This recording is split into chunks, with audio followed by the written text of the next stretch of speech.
starosto, vážená hudbo, přišli jsme vás požádat o právo pořádat dnes hodu. Se stárky jsme na hodech měsíce pracovali a slibujeme, že se neopijeme, ani v Korejách nevyválíme, že sedět nebudeme a v kole nás uvidíte, že mladé i staré vytáhneme a protočíme a že nás budete pyšní. Tak prosím, neotálejte a to právo ty hody konat nám dejte. Tak. Dobrý večer, dámy a pánové. Každý, kdo chodí do Slatiny na hody, tak ví, že ono to tak jednoduché nebude s tím předáním toho práva. Ale úvodem mi dovolte, abych vás všechny pozdravil, přivítal ve Slatině, jak slatiňáky, tak přes Polní a hlavně samozřejmě všechny naše stárky, kterým je potřeba poděkovat, že jsme se tady vůbec dneska mohli potkat, protože bylo správně řečeno, že trénovali a naši kulturní tradici ve Slatině drží, takže díky jim. Vám všem bych chtěl popřát, abyste si užili krásný večer, nejen dnes, ale i zítra bude bohatý program, takže ještě jednou díky, že jste zavítali na hody ve Slatině. No a jak jsem už řekl, tak ono to s tím předáním toho práva opravdu není tak jednoduché, no a já bych poprosil pana místostarostu, aby nám přečetl jakési podmínky, které musí být splněny a podle toho se rozhodneme, jestli to právo stárci dostanou. Takže poprosím pana místostarostu. Dobrý večer, dámy a pánové.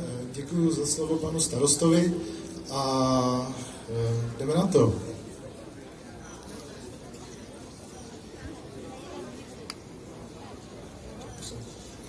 Všem občanům Slatiny se na vědomost dává, včil, všetci pěkně posloucháte, bude se to týkat ohledně hodů. Protože se chasa pořád dožovala hodů, tak, jak je u nás od pradávna zvykem, svolal schválně pan starosta sezeňo celého obecního véboru a i s pánama radníma. Na tento sezeňo po veliký domluvě a mudrování, při kterým se snědlo půl prasete a vypilo se vědro burčáku, rozbili 3 koštéře a kočce ušlápl ocas, se všetci véboři usnesli hody povolit, ale s podmínkou, že musí být i s muzikou a ze všeckým, co k tomu patří. Každé, kdo se chce na těchto hodech ukázat, musí se řídit podle těchto nařízení a ty musí být pro každýho svatý.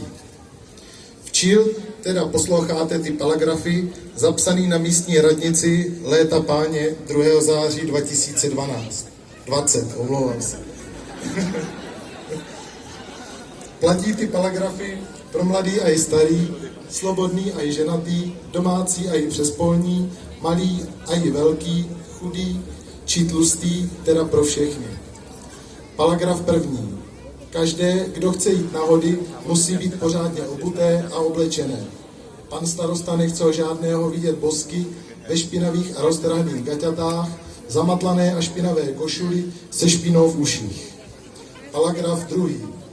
Slobodná děvčata se nesmí odsourat po venku, anebo se věšat chlapcám na krk. Každá, ať si pamatuje, že nos se utírá šátkem a ne rukávem, jak když se kopá ertepla.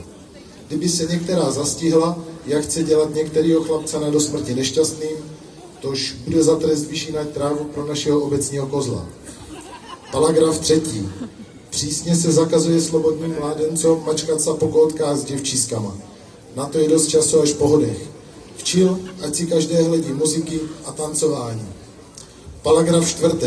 Kdo by se napil přes míru, nesmí vybřéskávat v hospodě ani doma v baráku. Na to je dost placu na pastvisku nebo tam za humnama. Paragraf 5. Zpívat se musí jenom veselý hodový pěsničky a o víně. Kdo by zpíval smutný, který se na hody nepasujou, ten se zavře do obecní šatlavy tak dlouho, až se to odnaučí. Paragraf 6. Všetkým občanům se nařizuje, aby se o své hosté hodovníky starali dobře. Maso jenom z kačen a husí, však hody jsou jenom jednou do roka. Paragraf 7. poslední. Kdo by si chtěl našemu panu starostovi stěžovat?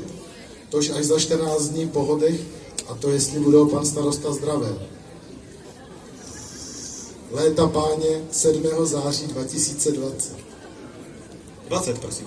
Podepsané nejsou žádné, všetci leželi v bečce pod stolem. Takže děkuji za pozornost a předávám slovo panu starostovi. Tak já moc děkuji za přečtení těch podmínek, za kterých se u nás ve Slatině uděluje hodové právo. Co myslíte, splnili stárci všecko a jsou připraveni?